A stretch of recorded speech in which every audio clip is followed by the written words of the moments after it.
바울은 예수 믿는 사람들을 핍박하다가 다메섹 도상에서 말을 타고 공문받아서 가다가 주님을 만났습니다. 거기서 주님을 만난 다음에 바울은 완전히 회심해서 돌이켜서 이름도 사울에서 바울로 바뀌게 되고 주님을 믿는 자들을 핍박하다가 이제는 주님을 위해서 전 일생을 살기로 아주 드라마틱하게 그의 인생의 행로를 180도로 바꾸었습니다. 그 후에 바울은 잘 아시는 바와 같이 세 차례에 걸쳐 그 당시 사람들의 눈으로 볼 때는 전 세계라고 할 수 있는 소아시아와 유럽을 다니면서 복음을 전했습니다. 이 오늘 본문으로 우리가 읽은 사도행전 18장 앞에는 바로 앞에 17장 끝에는 바울이 문명의 가장 화려한 그런 업적을 자랑하던 그리스의 아테네에 가서 아렙 오빠고라는 그 연설 극장에서 설교를 했습니다. 아테네 사람들아, 내가 보니까 너희들은 범사에 정교성이 많도다. 내가 너희들 신상을 쭉 보니까 여러 신상들이 있는데 그 중에 알지 못하는 신을 위하여서 하는 그런 빈신상도 내가 다니는 걸 봤노라. 내가 그 알지 못하는 신에 대해서 너희들에게 알려주고자 하노라. 그래서 천지를 만드시 창조하신 하나님과 예수님에 대해서 쭉 설교를 했습니다. 그랬더니 결과가 무엇이냐? 다수가 조롱을 하고 소수는 와가지고 내가 네 말 다시 한번 들으러 오겠다. 그렇게 말하고 갔습니다. 오직 소수가 그 말씀을 듣고 예수를 영접하게 되었습니다. 그 후에 바울은 고린도라는 아주 번창한 상업 도시로 내려갔어요. 여러분, 아테네와 고린도의 그 관계를 좀 알아둘 필요가 있습니다. 미국의 수도가 어디입니까? 워싱턴 DC죠. 미국의 상업 중심지는 어디예요? 뉴욕입니다. 그렇습니다. 독일의 수도가 어디죠? 베를린입니다. 독일의 상업 도시는 어디죠? 그건 모르죠. 프랑크푸르트입니다. 프랑크푸르트. 그래서 우리나라에서 비행기 타고 독일로 가면 전부 다 프랑크푸르트 공항에 내리게 되고 유일하게 프랑크푸르트는 엄청난 이 고층 빌딩들이 많이 있습니다. 그러니까 워싱턴은 수도, 뉴욕은 상업의 중심지, 베를린은 수도, 그리고 또 프랑크푸르트는 상업의 중심지처럼 아테네는 그리스의 수도였었고 고린도는 이 그리스의 상업 중심지였습니다. 아테네에서 말씀을 전하고 이제 바울은 고린도로 갔습니다. 그런데 고린도에 가보니까 유태인들이 많이 와 있었습니다. 왜 그랬냐면 그 당시 총독이래요. 그 당시 로마 황제 클라우디우스가 유대인들은 아주 그냥 보기 싫으니까 이 로마에서 다 떠나라 해서 전부 다 로마에서 추방을 했어요. 그랬더니 그리스의 수도는 가서 먹고 살 게 없잖아요. 고린도에는 상업이 번성했으니까 전부 다 고린도로 유태인들이 내려왔습니다. 근데 그 많은 유태인 행렬 중에서 어떻게 당신은 어서 왔어? 당신 뭐 하는 사람이요? 이렇게 얘기하다 보니까 아굴라, 남편 이름은 아굴라고 아내 이름은 브리스길라라는 부부가 있었는데 이 사람들의 직업이 뭐냐면 바울하고 똑같았습니다. 뭡니까? 이 천막을 만드는 일을 하는 사람이었습니다. 그래서 아이고 나도 천막 만드는 사람인데 우리 동업자군요. 같이 지냅시다. 이 어려운 시기에 우리가 힘을 합쳐서 같이 이 먹고 살 길을 찾아봅시다 그랬어요. 여러분 그 유태인들의 관습을 보면은 자녀들을 독특하게 키웠습니다. 하나님 말씀으로 키우는 것도 독특하지만 아이들을 교육을 시키고 또 재산을 물려주더라도 유태인들이 반드시 하는 게 있었어요. 뭐냐면 실업 교육을 시켰습니다. 먹고 살 수 있는 실질적인 실업 교육을 자녀들에게 반드시 시켰던 것을 우리가 알 수 있어요. 예를 들어서 볼까요? 심지어 예수님조차도 무엇을 했습니까? 생업으로? 30살까지 목수를 했습니다. 그러니까 사람들이 저것은 목수네 집 아들 아니냐? 이렇게 물었던 거예요. 마태는 뭘 했습니까? 세금 받는 일을 했습니다. 그러면 베드로는 뭐 했어요? 베드로하고 형제들은 전부 다 고기 잡는 어부 일을 했습니다. 누가는 뭘 했습니까? 의사 역할을 했어요. 의사를 했죠. 전부 다 예수님도 실업교육, 그 다음에 제자들도 실업교육. 공부 지금으로 말하면 박사학위 한 5개쯤 가지고 있는 바울도 실업으로 뭘 했습니까? 생업으로 텐트 만드는 일을 했다는 것을 알 수 있어요. 근데 그들이 아굴라 브리스길라가 바울을 만났고 바울은 또 그들을 만나서 우리 어려울 때 같이 지냅시다. 즉 또 보니까 믿는 사람들이야. 성도의 연합이 여기서 고린도에서 일어난 것을 볼 수 있습니다. 여러분, 성도의 연합은 무엇이냐? 대돈 타기 위해서 하는 게 아니고 어디 놀러 다니려고 같이 다니려고 하는 게 아니라 하나님의 말씀을 전하고 또한 전도하려는 목적이라는 사실을 여러분 꼭 알아야 됩니다. 성도의 연합의 목적이 바로 그거예요. 우리가 하나님 말씀을 전하고 주의 뜻을 실현하면서 성도 연합하는데 그러는 와중에 우리가 같이 친목도 도모하고 서로 교제하고 그러는 것이지 하나님의 말씀을 전하는 목적 외에 교회에서 무슨 딴 모임 만들어가지고 뭐 한다고 해봐야 하나님 기뻐하시는 일 하나도 없고 또한 주님께서 그것을 통해서 영광 받으시지도 않습니다. 그래서 이 바울이 아굴라와 브리스길라를 얼마나 귀하게 봤냐면 로마서 16장 3절에 보면은 그 흔적이 나와 있습니다. 뭐라고 말씀하고 있냐면 그리스도 예수님 안에서 나의 협력자들인 브리스길라와 아굴라에게 인사하라. 이렇게 로마 교회에 있는 교인들에게 그렇게 당부하는 것을 볼 수 있습니다. 그리스도 예수님 안에서 나의 협력자들이라고 그랬어요. 돕는 사람. 브리스길라 아내 이름을 먼저 했네요. 그러니까 보면 교회의 그런 일들은 예나 지금이나 여자들이 좀 이렇게 더 열심히 했던 것 같아요. 그리스도 예수님 안에서 나의 협력자들인 브리스길라와 아굴라에게 인사하라 그랬습니다. 자, 이것만 봐도 우리가 알 수 있는데 여기 오늘 본문 사도행전 18장에 보면은 그 어려운 환경에서 말씀을 전하는 바울에게 하나님의 위로와 명령이 함께 지금 임하고 있습니다. 여러분 그걸 꼭 기억하세요. 하나님의 위로와 명령만 있는 것이 아니라 위로가 있습니다. 위로만 있는 것이 아니라 소명, 즉 명령이 같이 있다는 사실을 여러분 기억해야 됩니다. 9절과 10절에 읽어보면 제가 두려워하지 말며 잠잠하지 말고 말하라. 내가 너와 함께 있음에 아무도 너를 공격하여 해치지 못하리니 내게는 이 도시에 많은 백성이 있느니라 그랬습니다. 이방도시 고린도, 사실 고린도는 상업도시, 어마어마한 부를 쌓았습니다. 사람들이 돈 많이 가지면 뭐 하게요? 학교를 세우고 병원을 세우고 아이들을 바르게 교육시키고 그랬으면 좋겠지만 돈 많으면 뭐합니까? 룸사롱 가고 바람 피고 그 다음 별 해괴한 짓들을 다 하는 것이 사람들의 본성입니다. 그러니까 고린도가 얼마나 이 타락한 도시인지 알 수 있습니다.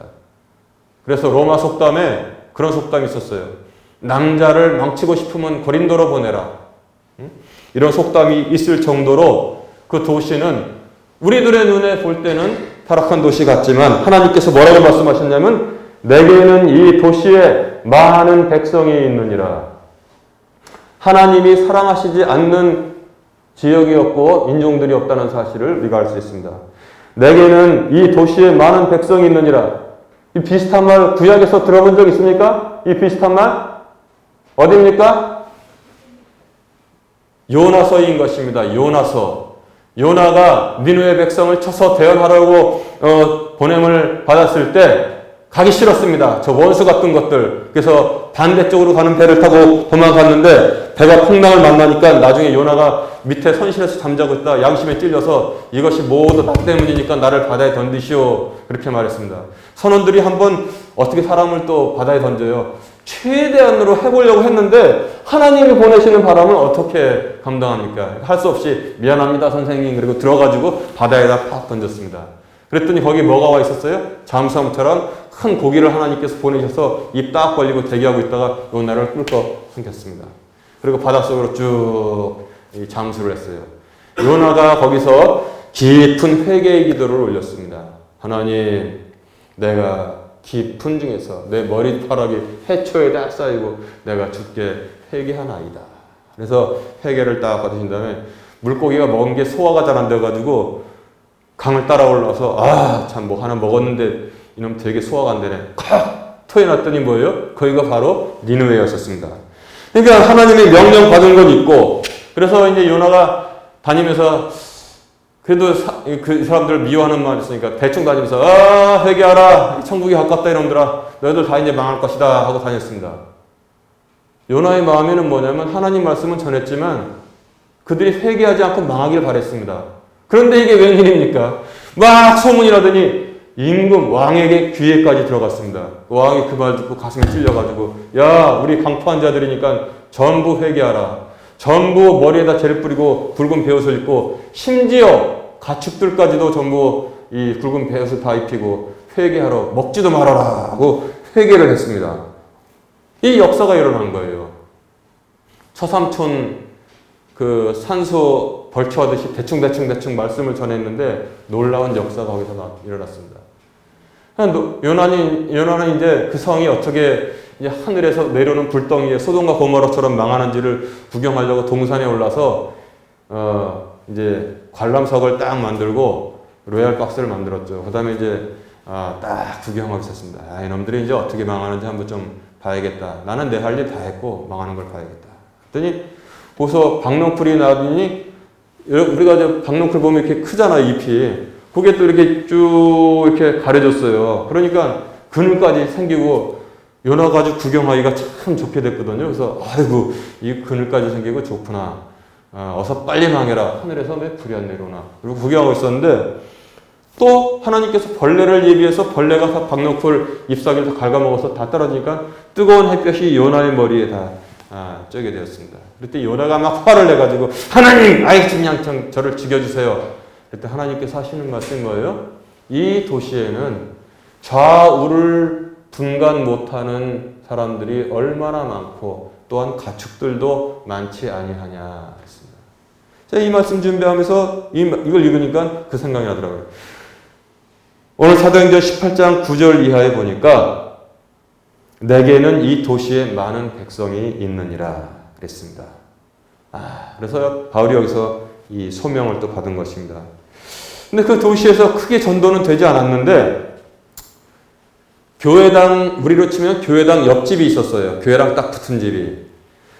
그 회당에 집 하나가 붙었는데 거기 유스도라는 사람이 살고 있었는데 그 사람은 이미 예수를 믿었어요. 그러니까 바울은 항상 믿는 집에 가잖아요. 동역자로. 그 집에 유스도의 집에 들어가서 살게 되었습니다. 그러다 전도를 하다 보니까 이 옆에 딱 붙어있는 회당의 회당장 그리스보가 예수를 영접하게 되었습니다. 그것처럼 조금씩 1년 6개월을 사역하기 시작했습니다. 1년 6개월을 사역을 했는데 갑자기 분위기가 전환되는 사건이 있었습니다. 언제 분위기가 전환되었느냐? 갈리오가 아가야 총독이 되자마자 갈리오라는 새로운 총독이 로마 총독이 그 지역 총독으로 내려오게 되었습니다. 그랬더니 유대인들이 한마음이 되어서 지금까지 가만히 있다가 첫 번째 바울을 대적하고 두 번째 폭동을 일으키고 이거 어마어마한 사건이에요. 세 번째 고소고발을 해서 재판석으로 데리고 갔습니다. 여러분 갑자기 이 1년 6개월 동안 복음을 잘 평안하게 전하고 있었는데 이 평안이 갑자기 깨진 이유가 뭡니까? 성경에 다른 것이 아무것도 소개되고 있지 않습니다. 오직 총독이 새로 온 이유 때문에 정치 지도자가 중요한 이유가 바로 거기 있습니다. 분위기가 전부 다 바뀔 거라고 이 유대인들은 착각을 했던 것입니다. 그래서 겁이 없어요. 보니까 분위기를 타서 폭동을 일으켰다고 했습니다. 폭동을 일으키고 또 고소고발을 해서 재판장으로 끌고 나갔습니다. 여러분 지금 우리도 교회를 대적하는 세력이 눈에 보입니까? 이거 안 보인다면 정말 좀 문제예요. 지금 우한폐렴이 전 세계를 휩쓸고 있는데 이상하게도 오직 우리나라에만 오직 예배를 드리지 말라고 지금 여러 가지로 떠드는 사람들이 무지기수로 많다는 것입니다. 다른 나라에서 예배를 드리지 말아라 하는 나라는 없습니다. 그런데 이상하게 오직 이 대한민국에만 예배를 드리지 말아라 이렇게 공격을 하고 있습니다. 제가 제자훈련에서도 여러 번 강조했지 않습니까? 그들은 우리나라의 축복의 통로의 정확한 좌표를 알고 있습니다. 그래서 거기를 딱 공격하는 겁니다. 애국가를 바꾸자. 왜요? 가사에 하나님이 보호하사 얼마나 이건 신앙 고백 아니에요. 하나님이 보호하사 우리나라 만세. 애국가 바꾸자. 두 번째, 교회를 공격하는 것입니다. 요즘 애들 하는 말로 영적인 현상입니다. 그들은 축복의 통로, 대한민국의 축복의 통로의 정확한 좌표를 알고 있기 때문에 거기를 공격하는 것입니다. 지금 어학 테러이 번지는 데 있어서 나라의 관문 단속을 잘하지 못한 것에 대해서는 일절 공격하지 않습니다. 그리고 여러분 서울에 가서 지하철 한번 안 타본 분 있어요? 그것도 낮에는 탈 수 있지만 출퇴근 시간에 타보신 적 있습니까?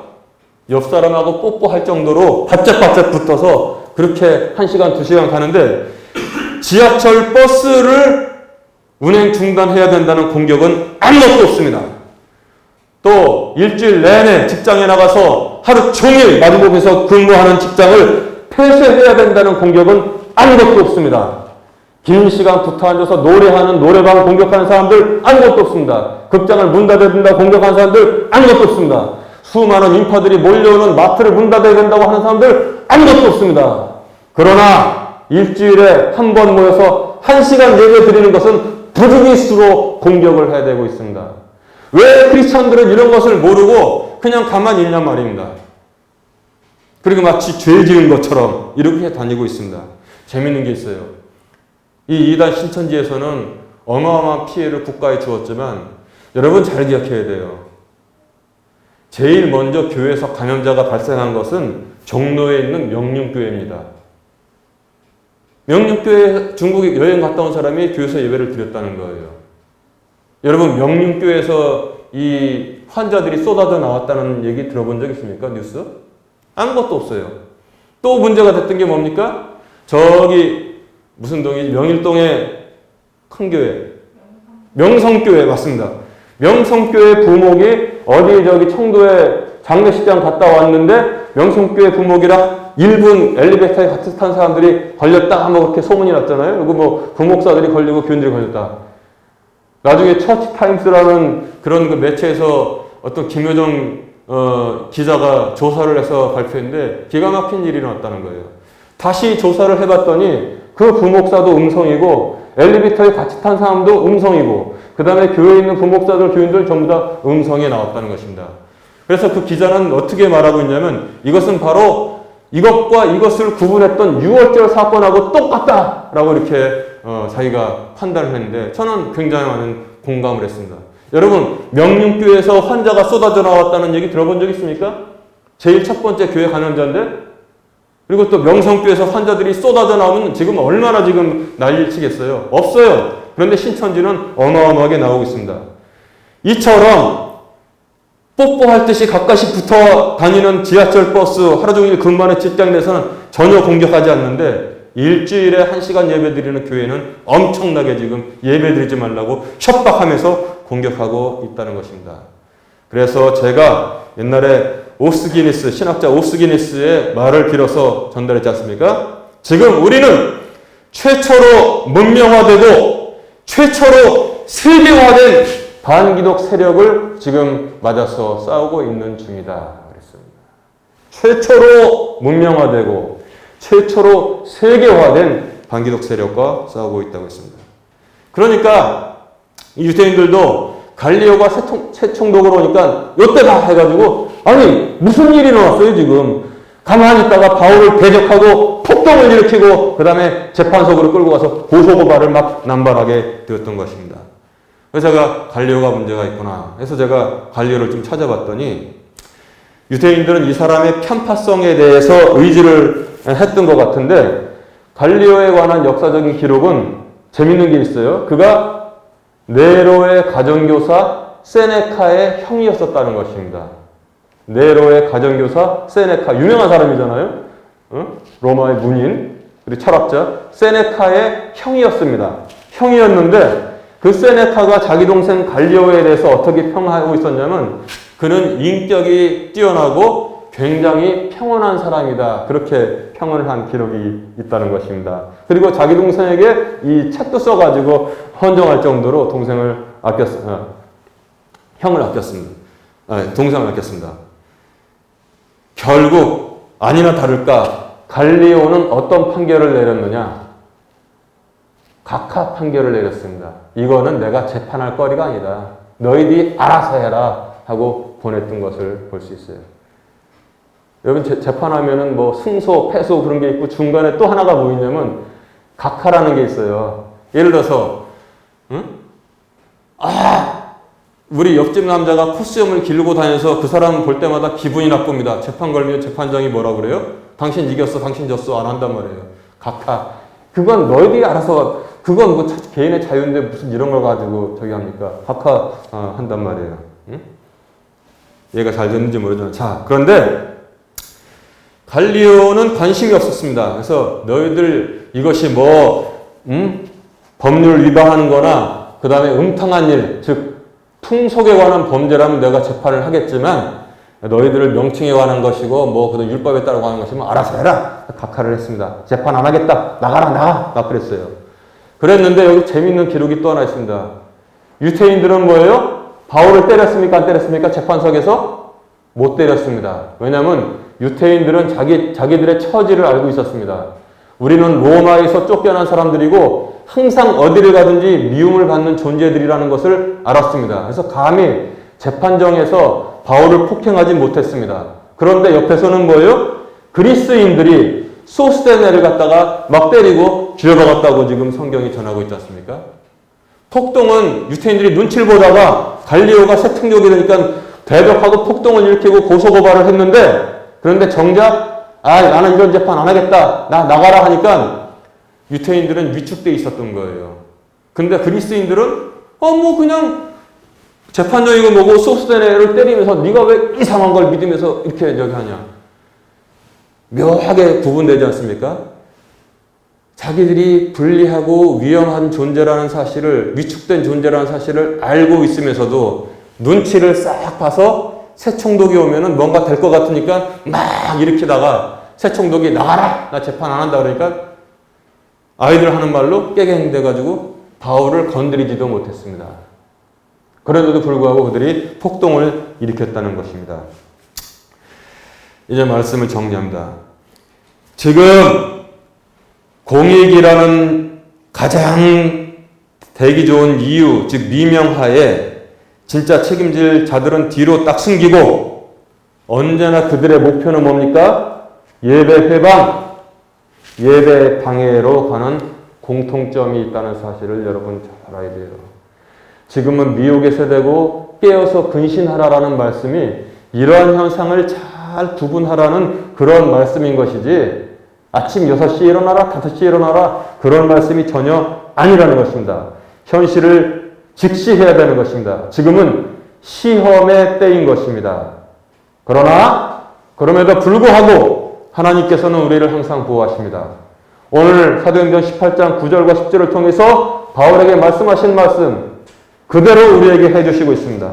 두려워하지 말며 잠잠하지 말고 말하라. 내가 너와 함께 있으며 아무도 너를 공격하여 해치지 못하게 하리니 내게는 이 도시에 많은 백성이 있느니라 그랬습니다. 하나님의 뜻은 중단된 적이 없고 계속되고 있습니다. 하나님의 보호하시는 섭리도 한 번도 중단된 적이 없고 계속되고 있습니다. 그리고 또한 제자들의 헌신도 계속되고 있습니다. 하나님의 뜻과 하나님의 섭리는 하나님의 행하실 일이요, 우리가 계속 하나님의 뜻과 섭리를 따라가는 제자들의 헌신은 우리의 몫이라는 사실을 우리가 알아야 되겠습니다. 말씀으로 승리하여 제자의 길을 가셔서 승리의 멸관을 모두 쓰는 사랑하는 성도들 되시기를 주님의 이름으로 축원합니다.